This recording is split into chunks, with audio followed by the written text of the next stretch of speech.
कौवा की कहानी। अनोखा दोस्त। एक कौवा था। वह एक किसान के घर के आंगन के पेड़ पर रहता था। किसान रोज सुबह उसे खाने के लिए पहले कुछ देकर बाद में खुद खाता था।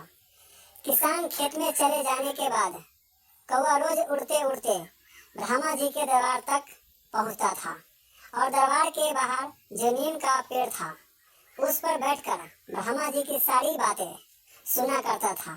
शाम होते ही कौवा उड़ता उड़ता किसान के पास पहुंचता और ब्रह्मा जी के दरबार की सारी बातें उसे सुनाया करता था। एक दिन कौवे ने सुना कि ब्रह्मा जी कह रहे हैं कि इस साल बारिश नहीं होगी, अकाल पड़ जाएगा। उसके बाद ब्रह्मा जी ने कहा पर पहाड़ों में खूब बारिश होगी। शाम होते ही कौवा किसान के पास आया और उससे कहा बारिश नहीं होगी, अभी से सोचो क्या किया जाए। किसान ने खूब चिंतित होकर कहा तुम ही बताओ दोस्त, क्या किया जाए। कौवे ने कहा ब्रह्मा जी ने कहा था पहाड़ों में जरूर बारिश होगी, क्यों न तुम पहाड़ पर खेती की तैयारी करना शुरू करो। किसान ने उसी वक्त पहाड़ पर खेती की तैयारी की।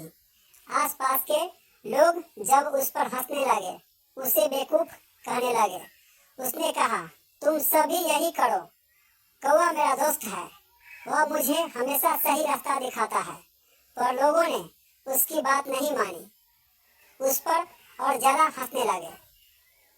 उस साल बहुत ही भयंकर सूखा पड़ा। वह किसान ही अकेला किसान था जिसके पास ढेर सारा अनाज इकट्ठा हो गया।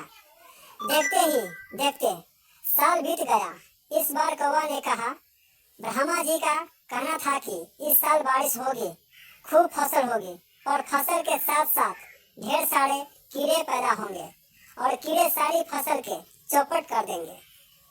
इस बार कौवे ने किसान से कहा इस बार पहले से ही तुम मैना पंछी और छछूंदों को ले आना ताकि वो कीड़ों को खा जाए।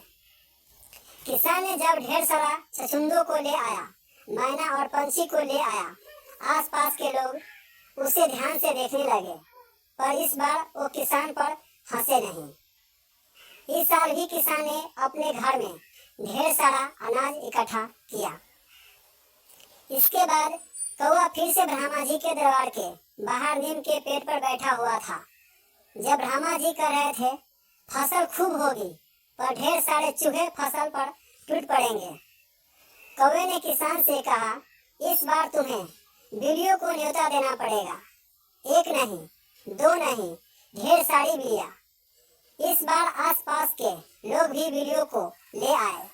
इसी तरह पूरे गांव में ढेर सारा अनाज इकट्ठा हो गया। कौवे ने सबकी जान बचाई।